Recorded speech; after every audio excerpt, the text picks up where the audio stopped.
লেখক অনির্বাণ মজুমদারের দহন।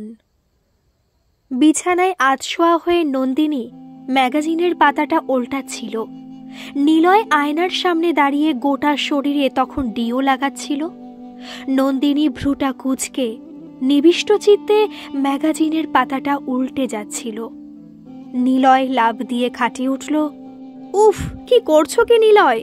আমি ভালুক, আমার জ্বর এসেছে। ধুত, ছাড়ো তো, ভালো লাগছে না আমার। কনসেন্ট্রেট করো নন্দিনী, ভালো লাগবে। ভালো লাগছে না, ছাড়ো না। বুড়ো বয়সে এসব ধ্যাসটামো আর ভালো লাগে কারো? বয়সটা কোনো ফ্যাক্টর নাকি? আমি 44 আর তুমি 42, এর মধ্যেই সকাল্লাদ শেষ করে দিতে হবে। ভুলে যেও না, মেয়েটা বড় হয়েছে, মেডিকেলের স্টুডেন্ট। ডাক্তারি পাশ করলেই ওর জন্য ছেলে দেখতে হবে, বিয়ের ব্যবস্থা করতে হবে। আর আমরা কিনা এখনো ছি। কোন মানধাতার বাবার আমলে পড়ে আছো নন্দিনী? বাইরের দেশে 70 বছরেও সেক্স করে, আর রিয়া ডাক্তার হয়ে গেলে ও নিজেই ওর পার্টনার সিলেক্ট করবে। আমরা কেন আমাদের পছন্দ ওর উপর চাপিয়ে দেব? সে যাই হোক, আমার এখন ভালো লাগছে না। আমার খুব ইচ্ছা দিদির গুরুদেবের কাছ থেকে দীক্ষা নেব। এই, তুমি যাবে আমার সাথে? হ্যাঁ, দীক্ষা? আমরা ইন্টিমেট হব না? আমরা ইন্টিমেট না। শেষ জীবনটায় একটু ধর্মকর্ম করতে হয়। দিদি ভাই আর প্রশান্তদা পরশু গুরুদেবের আশ্রমে গিয়ে দীক্ষা নিয়ে এসেছে। দিদি ভাই বলছিল, জানিস বোন, খুব শান্তির জায়গা। নিলয়কে নিয়ে তুইও চলে যা, দেখবি কি ভালো লাগবে। তোমার দিদির বরে ডায়াবেটিসের পর থেকে তো দাঁড়ায় না, ওরা যেতেই পারে, আমাদের তো তেমন নয়। ছি, তুমি না বাংলা প্রফেসর? কি বিচ্ছিরি লাগছে এসব শুনতে তোমার মুখে। তুমি থামো প্লিজ, একটু দাও। বললাম তো না, তুমি কি রেপ করতে চাও? নিলয় হতাশ হয়ে শুয়ে পড়ে। ঘুম আসতে চায় না। কপালে হাত রেখে ও চিন্তা করতে থাকে। নন্দিনী লাইটটা নিভিয়ে শুয়ে পড়ে। খাবার টেবিলে নিলয় খেঁচিয়ে ওঠে নন্দিনীকে। এটা মাছের ঝোল হয়েছে নাকি? কেমন ট্যাল করছে। কালো জিরে দিয়ে পাতলা মাছের ঝোল করেছি, হাইজিনিক। ধুর, রেখে দাও তোমার হাইজিনিক। বেশ কিছুদিন ধরে তোমায় দেখছি, তুমি কেমন হয়ে গেছো। খিটখিটে, কোনো কিছুতে মন নেই তোমার। রান্নাগুলো মুখে তোলা যায় না আজকাল। রিয়া থাকলে একই কথা বলতো। নন্দিনী হিস্টেরিয়া রোগের মতো চেঁচিয়ে ওঠে। এই, মুখ সামলে কথা বলো। পেয়ে পেয়ে এত বার হয়ে গেছে না তোমাদের? আমি মুখে কিছু বলি না বলে টেকেন ফর গ্রান্টেড হয়ে গেছি না? এটা সংসার, কারো কোনো ফিলিংস নেই আমার প্রতি। আমি মরলাম না বাঁচলাম কোনো খেয়ালই নেই। কেবল একটা ব্যাপারে হিসাব ঠিক আছে, সেক্স, সেক্স আর সেক্স। ওটা ছাড়া আর কিছু বোঝে না। ওটা না দিলেই তার মুখ ভারী হয়ে যায়। মার গেড়েছে, এ তো মহাভারত শুরু করে দিল। শুরু তো হবেই, শুধু মহাভারত না, রামায়ণ, ইলিয়াড, ওডিসি সব শুরু হয়ে যাবে। পেয়েছো কি তুমি আমাকে? আমি তোমার কেপ্ট। যখনই বলবে তখনই শাড়ি তুলতে হবে তোমার সামনে। ক্ষমা করো নন্দিনী, সামান্য রান্নার সমালোচনা করলে যে তুমি এভাবে রিয়াক্ট করবে আমি বুঝিনি। জানলে করতাম না। জানবে কি করে? জানার চেষ্টা করেছো কোনোদিন? নন্দিনী ফুপিয়ে ওঠে। ধুত্তর, খাওয়ার নিকুচি করেছে।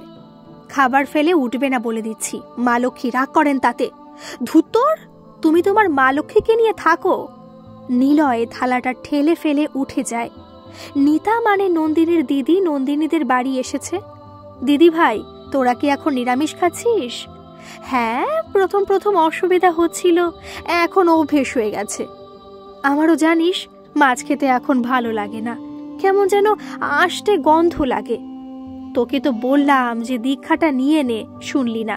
পরে ডেট পাওয়া খুব মুশকিল। আগে থেকে বুক করতে হয় নাকি?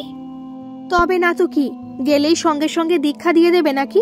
প্রথমে দীক্ষার জন্য শরীরকে শুদ্ধ রাখতে হয়, কিছু নিয়ম আছে, তা পালন করতে হয়, তবে গিয়ে দীক্ষা। আমরা বুক করার 6 মাস পর ডেট পেয়েছিলাম। ওরে বাবা, এ তো সাংঘাতিক ঝকমারি। ঝকমারি ভাবলেই ঝকমারি। ভগবানকে পেতে গেলে একটু তো কৃচ্ছ সাধন করতেই হবে। কি কি নিয়ম আছে রে দিদি ভাই? দীক্ষা নেওয়ার দিন 15-20 আগে থেকে পারলে নিরামিষ খাবি। অবশ্য তেমন কোনো বাধ্যবাধকতা নেই। মা শারদা এবং রামকৃষ্ণদেবের কিছু বই পাঠ করতে হবে, অসুবিধা নেই। কেবল বই দুটো সংগ্রহ করতে হবে। আমার তো ওসব বালাই বছর 5 ধরেই বন্ধ। তোর প্রশান্তদার ডায়াবেটিসের পর থেকে আর পারতো না। ঠিকই আছে, যত ঝামেলা। আমার মাঝে মাঝে মন করতো মন উচাটন হয়ে যেত। আমার তো 46 আর তোর প্রশান্তদার 59। আমার শখ আল্লাহ ত্যাগ করতে হয়েছে তোর প্রশান্তদার জন্য। দীক্ষা তাই জন্যই নিয়েছি, মনটা কিছুটা শান্ত হয়েছে। আচ্ছা বোন, তুই যে নিলয়ের সাথে ওসব করিস না, নিলয় তোকে কিছু বলে না? বলে না আবার? ও তো একটা ভালুক, ওর সময় ও সময় নেই। সকাল দুপুর বিকেল রাত্রি ওর পেলেই ভালো হয়। আমার গা ঘিন ঘিন করে ওঠে। এমন সময় নিলয় ঢোকে, নিতাকে দেখে এগিয়ে আসে। নিতার নিতম্বে একটা চাপড় মেরে বলে, হাই ডার্লিং, কখন এলে? উফ, লাগে না নাকি নিলয়? কি যে করো না। আরে জানে জিগার, তুমি আমার 10টা নয় 5টা নয়, একটা মাত্র শালি, মানে আধা ঘরওয়ালি। আমি শরীর মন সব সঁপে দিয়েছি ঠাকুরের চরণে। অপার শান্তি নিলয়। আমি তো নন্দিনীকেও বলেছি তোরাও দীক্ষা নিয়ে নে। চলো, দীক্ষা নিয়ে তুমি আর আমি ঝোলা নিয়ে বেরিয়ে পড়ি কোনো পাহাড়ি এলাকায়। সেখানে কাঠের বাড়িতে আমরা থাকবো, দুটো ফুটিয়ে খাবো আমরা, তারপর বেরিয়ে পড়বো পাহাড়ি পথে। ঝর্ণার জলে স্নান করব আমরা। পোশাক ভিজে গেলে ওগুলোকে গা থেকে খুলে শুকাতে দেব। নির্জনতার আড়ালে আমাদের নগ্নতা। থামো থামো, ছি ছি, হাজার হলেও আমি তোমার থেকে বড়। দেখো নিতা, এটার জন্যই আমার তোমাকে হেব্বি লাগে। আসলে বয়সে বড়দের প্রতি আমার একটা ফ্যান্টাসি আছে। সেই জন্য আমার কলেজের ম্যাথ প্রফেসরিনীকে প্রপোজ করে ফেলেছিলাম। চোখ দুটো না মারাত্মক ছিল। দেখেছিস দিদি ভাই, কি যাতা জিনিস নিয়ে ঘর করছি। তোরা ঝগড়া কর, আমি চলি এবার। রাত্রের জন্য কিছু করা নেই, গিয়ে করতে হবে। নিতা, রাত্রে তুমি কি করবে? ছ্যাঁচড়া। মানে আমায় ছ্যাঁচড়া বললে? না, ডাল আছে, আজ একটু ছ্যাঁচড়া বানাবো, দুজনের তাতে হয়ে যাবে। ও তাই বলো। চলি রে বোন, আসি নিলয়। আয়, সাবধানে যাবি। আর পরশু আমি তোকে নিয়ে যাব দীক্ষার জন্য। ঠিক আছে। নিতা চলে যায়। নিলয় আর নন্দিনী তাকিয়ে থাকে নিতার দিকে। নিলয় সোফায় বসে বসে রিয়ার সাথে ফোনে কথা বলছে। বাপি, এসব কি শুনছি? তোমরা নাকি বেলুড় যাচ্ছ? অগত্যা, মায়ের মাথায় কি ভূত চাপলো? ভূত নয় রে, শাকচুন্নিতে চেপেছে তোর মাসি। মানি কি করেছে? উনারাই তো প্রথম বেলুড়ে গিয়ে দীক্ষা নিয়ে এসেছেন, তারপর তোর মায়ের মাথাটা খেয়েছেন। মানিরাও দীক্ষা নিয়েছে? সন্ন্যাসী আর সন্ন্যাসিনীতে যে 6 লাভ। বাবা, সবাই কি তোমরা নিরামিষ খাচ্ছ? হ্যাঁ মা, শুক্তো, ছেঁচড়া, ছক্কার চর্বিত চর্বণ। জীবনটা আলুনি হয়ে গেল রে মা। তুমি বাইরে থেকে খেয়ে আসছো না কেন? ও বাবা, সেজো আছে? তোমার মা যা ব্রহ্ম চিৎকার করে যে ঘরের ছাদে কাকচিল বসতে পারে না। মা এখন চিৎকার করে? সে কি কথা, কি বলছো ভুলভাল? হ্যাঁ রে, সত্যি বলছি, বিশ্বাস কর। আজকাল সামান্য কারণে তোর মা যা চিৎকার করে যে তুই বিশ্বাসই করবি না। সমস্যা বলে সমস্যা।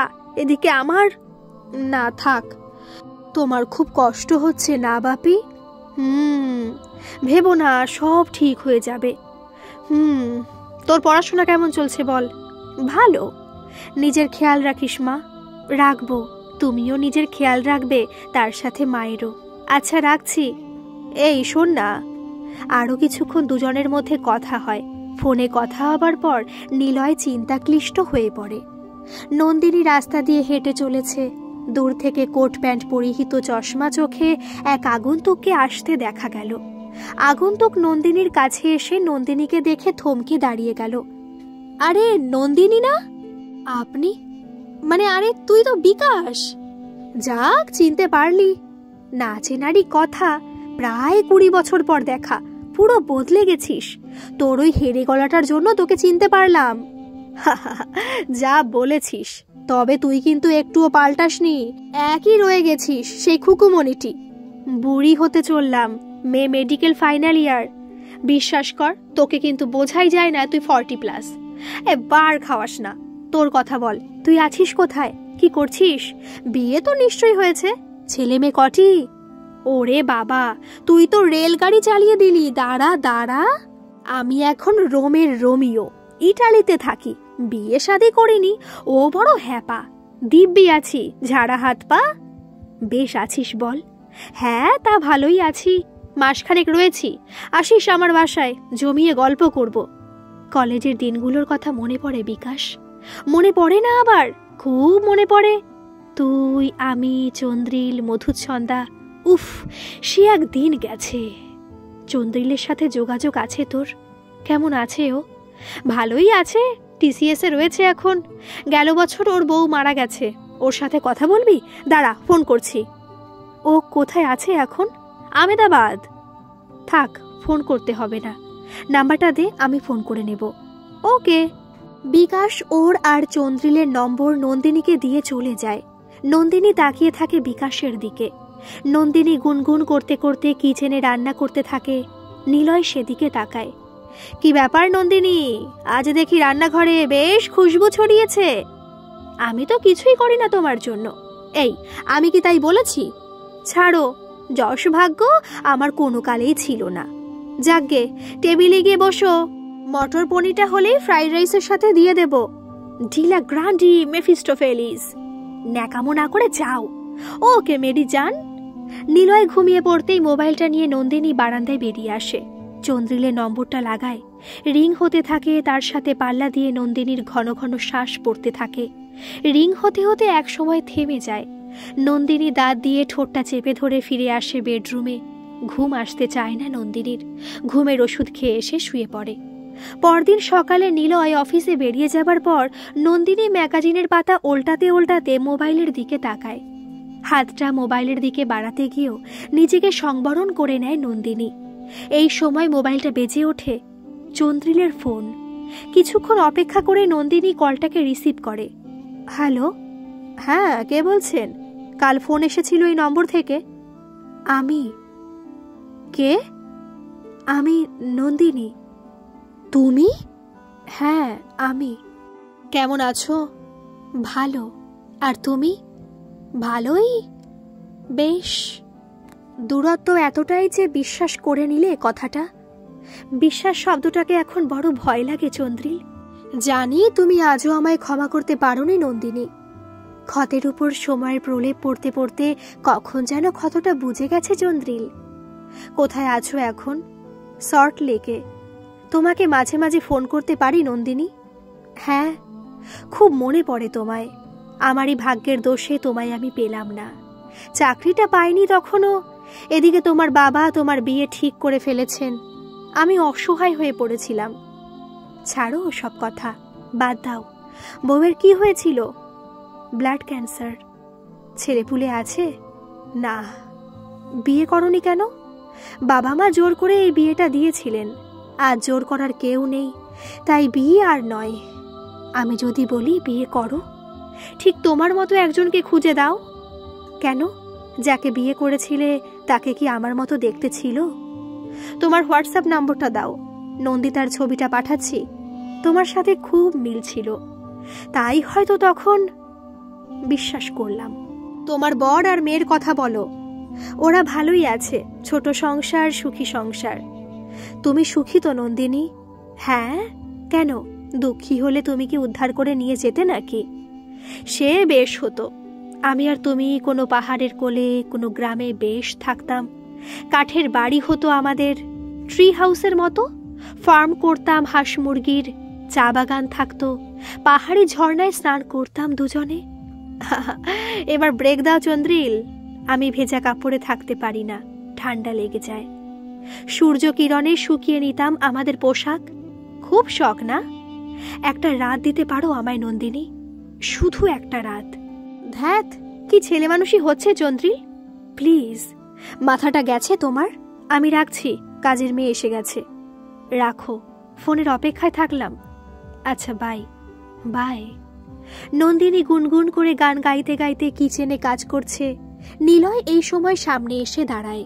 কি ব্যাপার ডিয়ার, রোমান্টিক গান? এই নন্দিনী, হবে নাকি আজ? তোমার তো খালি ওইসবই চিন্তা। কি করি ম্যাডাম, ভগবান সেক্স ডিস্ট্রিবিউশনের সময় ব্যালেন্স করতে ভুলে গেছিলেন। বেশি বেশি পড়ে গেছিল আমার ভাগে। জমা রাখো নিজের কাছে। বেশ, রাখবো, কিন্তু মরার পর বৈকুণ্ঠ ধামে গেলে শ্রী বিষ্ণু বলবে না যে তোকে যে এসব দিয়ে পাঠালাম, তুই কি করলি হতভাগা? তুমি মরার পর সোজা নরকে যাবে আর যমরাজ তোমায় ছ্যাঁকা তেলে ভাজবে। বলছো? আজ কি হচ্ছে? লুচি, কাশ্মীরি আলুর দম, মোগাম্বো খুশুয়া। নন্দিনী আবার গুনগুনিয়ে ওঠে। নিলয় মুগ্ধ দৃষ্টিতে নন্দিনীর দিকে তাকিয়ে থাকে। এমন সময় নন্দিনীর ফোনটা বেজে ওঠে। নিলয় ফোনটা নিয়ে নন্দিনীকে দেয়। কে এই চন্দ্রিল? আমার কলেজের বন্ধু। হ্যালো চন্দ্রিল, আমি একটু ব্যস্ত আছি কিচেনে, পরে করছি ফোন তোমাকে। ফোনটা কেটে দেয় নন্দিনী। ইনি বুঝি স্পেশাল বন্ধু নন্দিনী? ফালতু কথা বলাতে তোমার জুড়ি নেই। আর ধুর, যদি তেমন কোনো বন্ধু থেকেও থাকে তাতে লজ্জার কি আছে? এটা তো নর্মাল ব্যাপার। না, আমার অমন কোনো ব্যাপার ছিল না।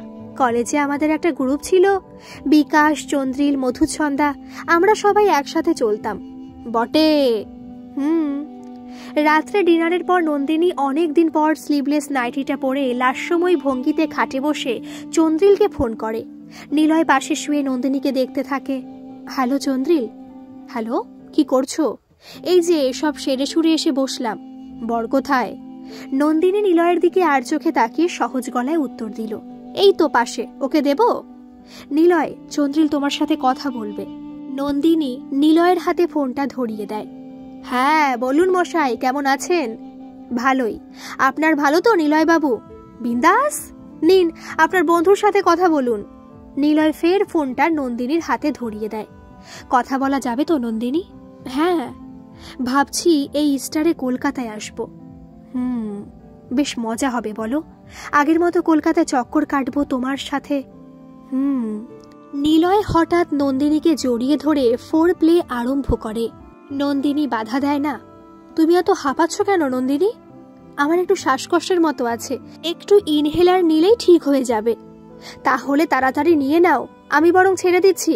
না না, কথা বলতে পারো, আমি ঠিক আছি। Are you sure Nandini? হ্যাঁ। সঙ্গমের অন্তিম মুহূর্ত আসার আগে নন্দিনী চন্দ্রিলের সাথে কথা বলে ফোনটা কেটে দেয়। আজ হঠাৎ অনেক দিন পর নন্দিনী ভেসে যায় নিলয়ের সাথে। নন্দিনী চিত হয়ে শুয়ে আছে। নিলয় ওর বুকের কাছে ঝুঁকে কথা বলে। নন্দিনী দেবী, কি হলো হঠাৎ আপনার? কেন? এই হঠাৎ আগ্নেয়গিরির অগ্নুৎপাতের কারণ? ধ্যাত, বিশ্বাস করো, এভাবে আমি তোমাকে বহু বছর পর পেলাম। জানি না।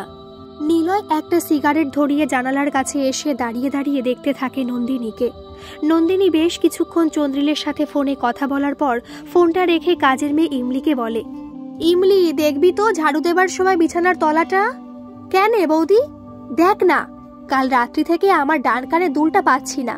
তোর দাদাবাবু একবার ম্যারেজ ডেতে দিয়েছিল। ও আচ্ছা, দেখবো বৌদি। আর কাজ হয়ে গেলে কিচেনের তাকে দেখবি তোর খাবারটা ঢাকা দেওয়া আছে। আচ্ছা বৌদি। বৌদি, একটা কথা ছিলে। কি কথা রে? দুদিন আমি আসবো না বৌদি। কেন রে? ইমলি ফুপিয়ে ওঠে। নন্দিনী ইমলির কাছে আসে। ইমলি হঠাৎ নন্দিনীর বুকে ঝাঁপিয়ে পড়ে ফুলে ফুলে কাঁদতে থাকে। কি হয়েছে ইমলি, তুই এমন করছিস কেন? বৌদি, আমার সব শেষ হয়ে গেলে। কি শেষ হয়ে গেল বলবি তো? খুলে বল আমায়। ওই শয়তানটা। কি হয়েছে? বুলেট কিছু করেছে তোকে? মানে গায়ে হাত দিয়েছে? তবে দোষ আমারই বটে। কেন, তুই কি করেছিলি? ইমলি পায়ের নখটা মাটিতে ঘষতে থাকে। নন্দিনী আবার প্রশ্ন করে, কি হলো, চুপ করে আছিস কেন? আসলে পরবের দিনে হারিয়া খাইয়ে নেশা হইয়ে গেছিলে। সেই সময় জিনটার সাথে আসলে মাথাটা কাজ করে নাই। কি যে হইল, ভাইসে গেলাম জিনটার সাথে। ইমলি চলে যায় ফ্ল্যাশব্যাকে। পরবের দিন ধাম ধাম ধামসা মাদল বাজছে, দ্রুত তালে নাচ হচ্ছে। ঝিনটা আর ইমলি নেচে চলেছে দ্রুত লয়ে।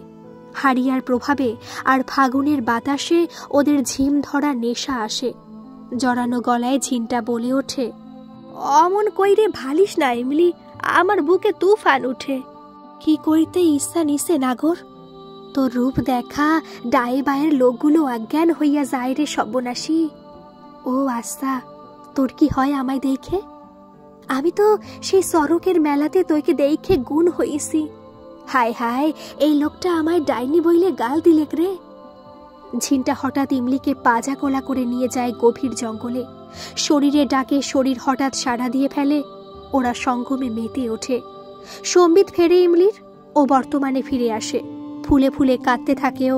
নন্দিনী ওকে স্নেহের পরশ দিয়ে বলে, বুলেট জানতে পেরেছে? ইখন আমায় আর নিবেক নাই বলছে যা, যার সাথে পীড়িত মারাই আসেছিস তার কাছে যা, আমার ঘরে ঠাই হবেক নাই তোর। কি করবি এখন? ঝিনটা কি বলছে? ও শালো হারামিট, বলছে ফুর্তির মইনে ফুর্তি কইরেছি, বিহা কইরেতে হবে কিমন তো কথা সিলেক না। আর তোর শরীর তো বুলেট আগেই ঘাইটে রাইখছে, আমি না হয় ঘাইটলাম? ঘাইটা জিনিসকে কেউ বিয়া করে নাকি? স্কাউন্ড্রেল, তুই কোথায় যাবি এখন? আমরা সকলে আমাদিগের জ্ঞানগুরুকে মানি বৌদি, উয়ার কাছেই যাবক, উহের বিচার কইরবেক। দেখ, ঠিক এই সময় নন্দিনীর মোবাইলটা বেজে ওঠে। নিলয় ফোন করেছে। হ্যালো, কি হয়েছে? কি আর হবে, এমনি ফোন করলাম। বাবা, আজ কি হলো হঠাৎ? স্বপ্ন দেখেছো নাকি যে আমি মরে গেছি? অনেকক্ষণ ধরে ট্রাই করছিলাম, ফোনটা বিজি ছিল তোমার। দিদি ফোন করেছিল।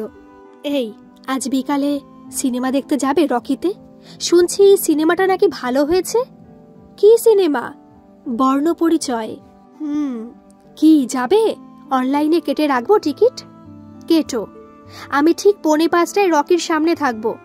আচ্ছা। নন্দিনী ঠিক 5:10 পৌঁছলো রকির সামনে। দূর থেকে নিলয়কে দেখতে পেল। নিলয় তখন ঘন ঘন ঘড়ি দেখছে। নন্দিনী মুচকি হাসলো তা দেখে। নিলয় ফোন করলো নন্দিনীকে। বলো। আরে কখন থেকে দাঁড়িয়ে আছি তোমার জন্য, কোথায় তুমি?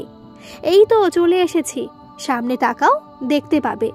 নিলয় মুখ তুলে সামনে তাকিয়ে নন্দিনীকে দেখতে পায়। ওরা সিনেমা হলে ঢোকে। নন্দিনীর ফোন বাজে। নিতা ফোন করেছে নন্দিনীকে। কিরে বোন, বলেছিলিস বেলুড় যাবি, কই এলি না তো? দেখেছিস, মাথাটা আমার একদম গেছে, ভুলেই গেছিলাম। এই আবার কি কথা, এসব কি ভুলতে আছে? তাই তো, কি খারাপ লাগছে। এই দিদি ভাই শোন না, বলছি যে শয়তানটা সেদিন আমায় করে দিল না। মানে তুই বারণ করতে পারলি না? আসলে আমিও একটু ফিস লেগেছিলাম। ভগবানকে পেতে গেলে সংযম চাই বোন, এরকম হলে তো তুই কোনোদিন এই পথে আসতে পারবি না। হঠাৎ করে কি হয়ে গেল জানিস, বুঝতে পারিনি। বোন, তুই আর কচি খুকি নোস, একটা কাজ কর, বেডরুম সেপারেট করে নে তোদের। সেটাই করতে হবে দেখছি। তাই কর, এই বয়সেও নিলয়ের শখ কম নয়। তুই ঠিকই বলেছিস দিদি ভাই। ফোনটা রাখতে না রাখতেই আবার ফোন আসে। চন্দ্রিল করেছে এবার। হ্যালো, কি ব্যাপার নন্দিনী, কাল বিকালে কোথায় গায়েব হয়ে গেছিলে? সুইচ অফ ছিল তোমার ফোন। ও, আসলে মুভি দেখতে গেছিলাম। বর নিয়ে গেছিল বুঝি? আচ্ছা রাখছি। আর কোনো কথা নেই বুঝি? না তা নয়, আসলে আজকাল তুমি ব্যস্ত থাকছো, বিরক্ত কেন করব তোমায়? আমি বিরক্ত হচ্ছি তোমাকে কে বলল? না, আমি হাবে ভাবে বেশ বুঝতে পারছি। ছাই বোঝো তুমি, কিচ্ছু বোঝো না। মুভি দেখে ফিরে একটা ফোন করা উচিত ছিল না? তোমার ফোন তো সারা রাত সুইচ অফ ছিল। তা ছিল, কিন্তু ফিরে এসে খাওয়া দাওয়ার পাড় চুকিয়ে ঘুমিয়ে পড়েছিলাম, টায়ার্ড লাগছিল ভীষণ। এদিকে আমি তীর্থের কাকের মতো বসে আছি। ও সোনা, খুব কষ্ট হয়েছে বুঝি? তোমার কি এসব ভাবার ফিলিংস আছে? তুমি না ভীষণ হিংসুটি। হ্যাঁ আমি তাই, আমি তোমার ব্যাপারে ভীষণ পজিটিভ, আর এটা তুমিও জানো। দেখেছো কলেজে কেউ তোমাকে ছুলে আমার ব্রহ্ম তালু জ্বলে যেত, আর এখন তো। তুমি এমন কেন বলো তো চন্দ্রিল? নিলয়ের কিন্তু এসব সেন্টিমেন্ট নেই। সেদিন কেমন ক্যাজুয়াল তোমার সাথে কথা বলল। আমি আমার মতো নন্দিনী, আমার সাথে কারো তুলনা করো না প্লিজ। আমাকে আমার মতো থাকতে দাও। আমি আমার তুমিটাকে নিয়ে বেশ আছি। জানি তাকে ছোবার অধিকার আমি হারিয়েছি, তাও মনে মনে তার সাথে চলে আমার বাসর যাপন। নন্দিনী গভীর স্বরে বলে ওঠে, তুমি আমাকে ঠিক আগের মতোই ভালোবাসো তো চন্দ্রিল? আমার অস্তিত্ব তোমাকে ঘিরেই তো নন্দিনী। সত্যি বলছো? সত্যি সত্যি সত্যি, 3 সত্যি। আরো কিছুক্ষণ কথা চলে ওদের দুজনের মধ্যে। ইমলি আজ কাজ করতে এসেছে। নন্দিনী ইমলির সামনে এসে দাঁড়ায়। ইমলির মুখে চোখে খুশির ভাব লক্ষ্য করা যায়। কিরে ইমলি, ঝামেলা মিটল? হ বৌদি, ঝামেলা মিটাইয়ে আসছি। কি হলো জ্ঞানগুরুর কাছে? জ্ঞানগুরু বলছিলে যে ইমলি, ঠাকুরকে তুই তুষ্ট কইরেতে লাইকবেক। ঠাকুরের সাথে তো তুই সরাসরি দেখা হবেক নাই, আমি হলাম ঠাকুরের সাথে সংযোগ করার মাধ্যম। তুই আমাকে তুষ্ট কর, তবে ঠাকুরও তুষ্ট হবেক। মানে জ্ঞানগুরুকে শরীর দিয়ে তৃপ্ত করলে তুই শুদ্ধ হবি? হ বৌদি। কি অদ্ভুত নিয়ম, এক পুরুষ ছুঁয়েছে বলে আর এক পুরুষকে ছুতে হবে।